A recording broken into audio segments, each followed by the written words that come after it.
DPRD Kabupaten Nganjuk resmi mengesahkan rancangan peraturan daerah Raperda tentang desa dalam rapat paripurna yang digelar Rabu 20 Mei 2026.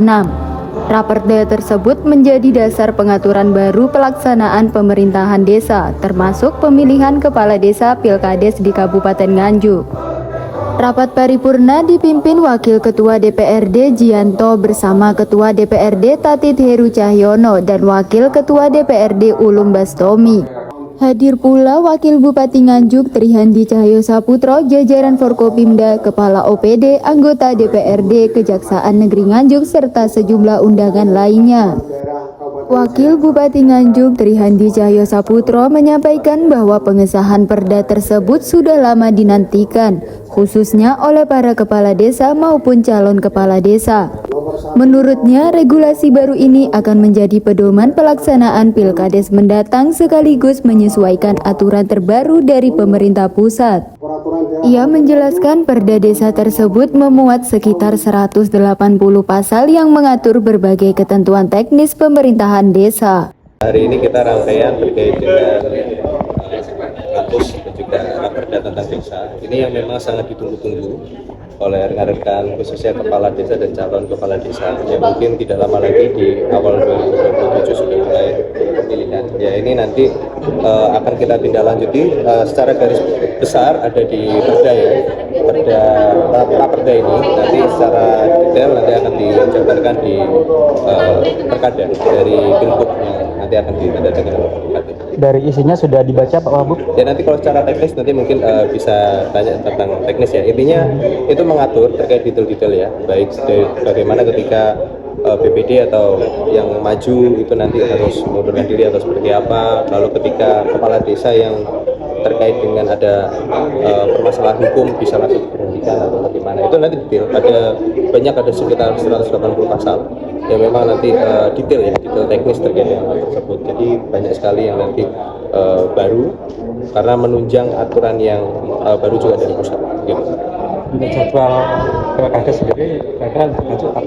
Ya ini nanti kita sedang godok ya potensi-potensinya karena awal tahun kebetulan berbarengan dengan Idul Fitri ya, bulan puasa ini nanti akan kita diskusikan lebih lanjut, akan kita tuangkan dengan aturan yang lebih lanjut ya. Jadi karena memang sangat dekat, sangat rigid ya, di awal tahun itu sangat rigid kalau beliau karena ada 3 periode ya, ada periode Februari, periode Maret, periode April. Harapan kita bisa kita buat serentak dalam satu, tapi ini nanti masih kita tutup lagi nanti seperti apa ya. Sementara itu, Ketua DPRD Nganjuk Tatit Heru Cahyono mengatakan bahwa perda tersebut merupakan penyempurnaan dari Perda Nomor 6 Tahun 2020. Proses pembahasannya dilakukan bersama Komisi 1 DPRD dengan melibatkan berbagai unsur masyarakat, mulai dari kepala desa, tokoh masyarakat hingga organisasi perangkat desa. Menurutnya, aturan teknis yang lebih rinci nantinya akan diatur melalui peraturan Bupati, terutama terkait pelaksanaan Pilkades dan pengisian perangkat desa. Ia memperkirakan Pilkades gelombang pertama akan dilaksanakan sekitar Februari hingga Maret tahun depan. Dari total 264 desa di Kabupaten Nganjuk, sekitar 230 desa diproyeksikan mengikuti pemilihan kepala desa pada tahap awal. Hari ini tindak lanjut dari penyempurnaan Perda 1 2025 yang memang kemarin harus diselesaikan. Karena kalau tidak diselesaikan berarti kita membentuk pansus lagi.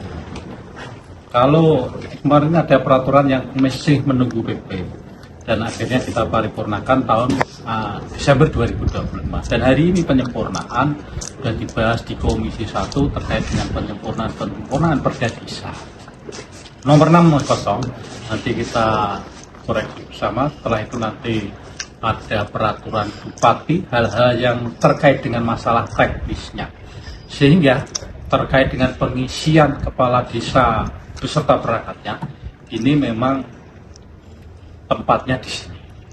Untuk itu kami juga berharap Komisi 1 nanti terus bisa menindaklanjuti terkait hal-hal teknisnya, terkait dengan komunikasi dengan bupatinya, sehingga masukan saran kemarin sudah dilakukan termasuk dengan kepala desa tokoh-tokoh, persatuan perangkat, semuanya sudah kita beri masukan, dirapatkan dengan Komisi 1 dan sudah dituangkan dalam peraturan desa yang sudah kita sahkan hari ini. Mudah-mudahan secepatnya nanti hal teknis nanti akan disempurnakan di hal teknisnya nanti di peraturan bupati. Sehingga tahun depan harapan kami estimasi ya sekitar bulan Februari Maret antara itu nanti sudah bisa dilaksanakan terkait dengan pilihan bupati dari 264 itu sekitar 230 sekian yang gelombang pertama itu nanti bisa dilaksanakan. Ada banyak perubahan apa dibanding dengan peraturan sebelumnya? Ya secara umum memang tidak banyak perubahan, tapi kita tetap menyesuaikan. Kemarin karena PP-nya belum keluar, sehingga tetap menyesuaikan dengan peraturan yang di atasnya. Secara umum, hal-hal yang teknis nanti di peraturan bupatinya. Jadi nanti segera kita kawal bersama-sama, karena kami setiap kali ke masing-masing desa mesti pertanyaan itu kira-kira kapan? Nah hal semacam itu monggo nanti dikomunikasikan saja karena menyangkut tentang desa, menyangkut tentang pertanggungjawaban, menyangkut tentang anggaran, semuanya ini harus kita sinkronkan, kita komunikasikan sehingga nanti ketemunya berapa. Sehingga saya bantuan itu kan ada bantuan dari APBD disesuaikan dengan jumlah pemilih sekian itu berapa, dua pemilih yang gen berapa itu nanti rumusan hal-hal teknis itu nanti di peraturan bupati disesuaikan dengan kemampuan keuangan daerah yang berhubungan dengan pendanaan termasuk lain-lainnya misalnya pertanggungjawaban kepala desa itu nanti seperti apa itu kan nanti dinas-dinas terkait juga harus cepat sosialisasi terkait dengan perda.